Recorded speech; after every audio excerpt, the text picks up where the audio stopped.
जरा सोचिए, किसी शख्स की शादी हो और शादी के एक हफ्ते बाद ही उसकी दुल्हन फुर्र हो जाए तो उस पर क्या बीतेगी।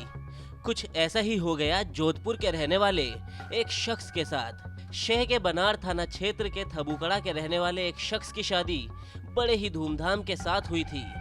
दुल्हन का नाम रेणुका है। रेणुका मुंबई के थाने की रहने वाली है। जोधपुर के रहने वाले इस शख्स की शादी 4 अगस्त को ही रेणुका के साथ हुई थी। शादी के 8 दिन गुजर चुके थे। घर में सब कुछ ठीक ठाक चल रहा था, तभी अचानक दुल्हन घर से गायब हो जाती है। काफी खोजबीन करने पर भी उसका कोई पता नहीं चलता, लेकिन जब घर वाले उसके कमरे की तलाशी लेते हैं तो पता चलता है कि दुल्हन घर से नकदी और जेवर लेकर नदारद हो चुकी है। दूल्हे और उसके घर वालों के तो होश ही फाख्ता हो जाते हैं। इसके बाद थाने पहुंचकर इस घटना की रिपोर्ट दर्ज करवाई जाती है। ये थबुकड़ा निवासी बोमाराम सोनी है, जिसने मुकदमा दर्ज कराया है कि उसने 4 तारीख को शादी की थी। एक लेडीज़ थी महाराष्ट्र की, जिसने 2 लाख रुपए 2 लाख और 10,000 रुपये लेके शादी की थी और फिर यहाँ 8 दिन रह करके शादी के बाद कुछ कैश और जेवरात लेके भाग गई।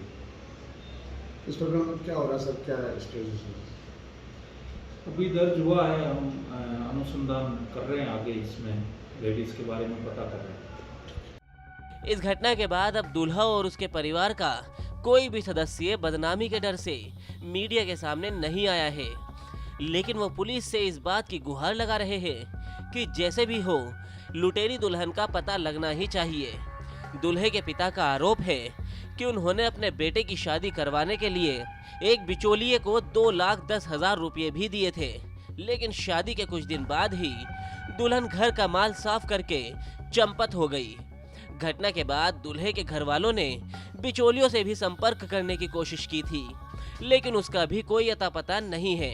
अब जोधपुर पुलिस इस घटना का पर्दाफाश करने के लिए लुटेरी दुल्हन की तलाश में मुंबई रवाना होने की तैयारी कर रही है, ताकि पीड़ित दूल्हे और उसके घर वालों के साथ इंसाफ हो सके। राजस्थान तक के लिए जोधपुर से अशोक शर्मा की रिपोर्ट।